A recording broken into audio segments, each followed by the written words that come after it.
السلام علیکم ورحمۃ اللہ وبرکاتہ۔ 5 سوالات کے جوابات پیش خدمت ہیں۔ پہلا سوال یہ ہے کہ کیا شرمگاہ کو چھونے سے وضو ٹوٹ جاتا ہے؟ جواب یہ ہے کہ اس سلسلے میں دونوں حدیثیں ہیں۔ ایک حدیث یہ ہے، اللہ کے نبی صلی اللہ علیہ وسلم کا ارشاد ہے، من مس ذکرہ فلیتوضأ، جس نے اپنے شرمگاہ کو چھوا وہ وضو کر لے۔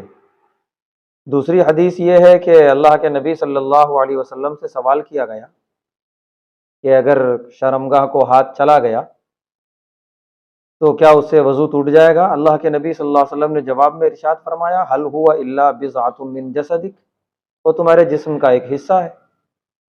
تو جس طرح جسم کے اور اعضاء کو چھونے سے وضو نہیں ٹوٹتا، اس طرح اس کو بھی چھونے سے وضو نہیں ٹوٹے گا۔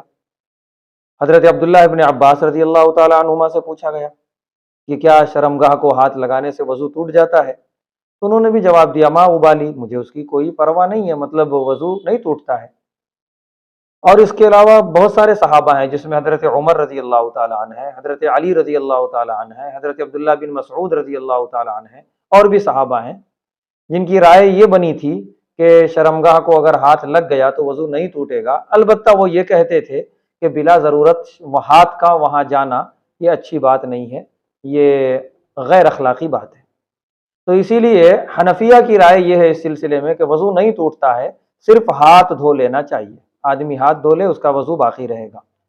شوافے کی رائے یہ ہے کہ وضو ٹوٹ جاتا ہے، وضو کر لیں۔ تو لہذا ایک احتیاط والا راستہ یہ ہے کہ اگر ڈائریکٹ ہاتھ لگ گیا ہے شرمگاہ کو بغیر کپڑوں وغیرہ کی آڑ کے، ڈائریکٹ لگ گیا ہے، تو بہتر یہ ہے کہ آدمی احتیاطاً وضو کر ہی لے تاکہ دونوں حدیث پر عمل ہو جائے۔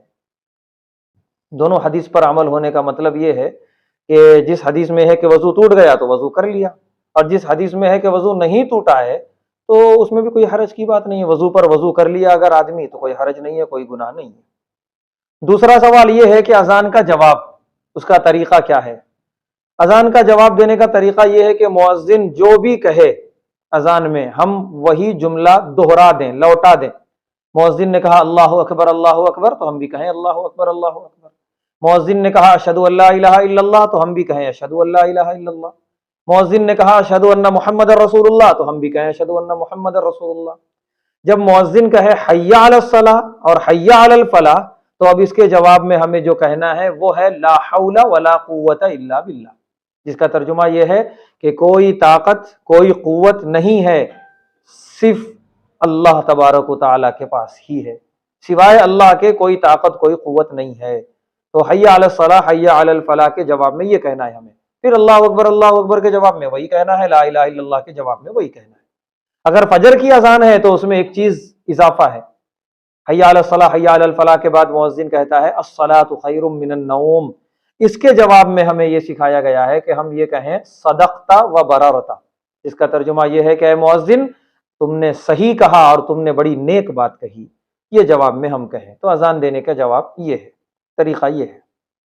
تیسرا سوال یہ ہے کہ مکروہ اوقات کون کون سے ہیں جن میں نماز نہیں پڑھنا ہے؟ دیکھیے پورے 24 گھنٹے میں 3 اوقات مکروہ کہلاتے ہیں جس میں نماز نہیں پڑھنا ہے۔ پہلا ہے صبح، جب سورج طلوع ہو رہا ہو، جب سورج نکلتا ہے فجر کا وقت ختم ہونے کے بعد تو 15 سے 20 منٹ تک کا وقت ہوتا ہے مکروہ، اس میں کوئی نماز نہیں پڑھنا ہے۔ دوسری عبادت کر سکتے ہیں جیسے قرآن پڑھ سکتے ہیں، ذکر کر سکتے ہیں، لیکن نماز نہیں پڑھنا ہے۔ دوسرا وقت ہے زوال کا، جب سورج بالکل سر کے اوپر رہتا ہے، اس وقت بھی 15-20 منٹ کا وقت ہے مکروہ، اس میں کوئی نماز نہیں پڑھنی ہے۔ تیسرا مکروہ وقت ہے غروب آفتاب کے وقت، جب سورج غروب ہوتا ہے، سورج ڈوبنے سے 10-15 منٹ پہلے نماز سے رک جائیں، کوئی نماز نہیں پڑھنا ہے وقت غروب ہونے کے وقت، وہ مکروہ وقت ہے۔ پھر جب غروب ہو جائے، مغرب کا وقت شروع ہو جائے تو پھر نمازیں پڑھیں، مغرب کی نماز پڑھیں، اس کے علاوہ اور جتنی چاہیں سنت نفل پڑھیں۔ تو یہ 3 اوقات مکروہ کہلاتے ہیں۔ اب یہ تینوں اوقات جو مکروہ ہیں یہ بدلتے رہتے ہیں، بدلنے کا مطلب یہ ہے وقت آگے پیچھے ہوتا ہے۔ جیسے آج کل جو ہے 12:40 تک مکروہ وقت جا رہا ہے زوال کے وقت اور دوپہر کے وقت، اور کبھی کبھی 12 بجے ہی ختم ہو جاتا ہے۔ تو لہٰذا ہم کیلنڈر اور جنتری میں جب ہم دیکھیں گے تو اس میں پورے سال کا لکھا ہوا رہے گا کہ کس مہینے میں یہ تینوں مکروہ اوقات کتنے کتنے بجے ہوتے ہیں، اس میں دیکھ لیں گے تو ہمارے لیے آسانی ہو جائے گی۔ چوتھا سوال یہ ہے کہ حقہ پینا کیا حرام ہے یا کیا ہے؟ جواب یہ ہے کہ حقہ میں اگر تمباکو ملا ہوا ہے، جس کو ٹوبیکو کہتے ہیں، تو وہ مکروہ تحریمی ہے، یعنی بالکل حرام کے قریب قریب ہے۔ اور یہ ملا ہوا ہوتا ہے، جو آج کل حقہ پینے کا جو فیشن چل گیا، فلیور وغیرہ کے ذریعے جو ہے حقہ کشی کرتے ہیں نوجوان، جن باکس میں وہ فلیور آتا ہے، وہ ڈبوں پہ، وہ باکس پہ باقاعدہ لکھا ہوا رہتا ہے کہ اس میں تمباکو کی آمیزی شے ملا ہوا ہے، تو لہذا مکروہ تحریمی ہے۔ اور اگر تمباکو نہیں ہے، اس میں ٹوبیکو نہیں ہے، تو مکروہ تنزیہی ہے۔ تو ایسا بھی نہیں ہے کہ مکمل حلال ہے، بالکل نہیں، اور ایسا بھی نہیں ہے کہ ایک دم حرام ہے، ایسا بھی نہیں ہے، مکروہ تحریمی ہے، حرام کے قریب قریب تک ہے تمباکو اگر اس میں ملا ہوا ہے تو۔ اس کے ساتھ ساتھ ایک چیز اور ہے کہ جہاں یہ ماحول بنتا ہے حقہ پینے کا، حقہ پارلر وغیرہ، وہ ماحول غیر اخلاقی ماحول ہوتا ہے، بلکہ بعض علماء نے تو لکھا ہے کہ فسق و فجور کو فروغ دینے والا ماحول ہوتا ہے۔ اس بنا پر بھی آدمی کو اس سے اجتناب کرنا، پرہیز کرنا لازم اور ضروری ہے۔ اس کے ساتھ ساتھ ایک چیز اور اس کو مزید جو ہے برا بنانے والی اور اس سے پرہیز کو ضروری کرنے والی، وہ یہ ہے کہ تمباکو کا استعمال بہت مضر صحت ہے، صحت کے لیے بہت نقصان دہ ہے۔ اس بنا پر بھی علماء نے لکھا ہے کہ جتنا ہو سکے اپنے آپ کو حقے سے دور رکھیں، خاص طور سے نوجوان، اور یہ جو ماحول بن رہا ہے حقہ پارلروں کا، جتنا ہو سکے اس سے اپنے آپ کو بچائیں۔ اور یہی وجہ ہے کہ ہندوستان کے علاوہ دوسرے آس پاس کے مسلم ممالک میں بعض علماء نے اس کے بارے میں کچھ ہلکا فتویٰ دیا، یعنی جس سے یہ سمجھ میں آ رہا تھا کہ پی سکتے ہیں۔ وہی علماء نے اپنے اپنے ملکوں کے وزیر اعظم اور صدر سے یہ اپیل کی کہ اس پر پابندی لگائیں۔ آخر کیوں انہوں نے یہ اپیل کی پابندی لگانے کی؟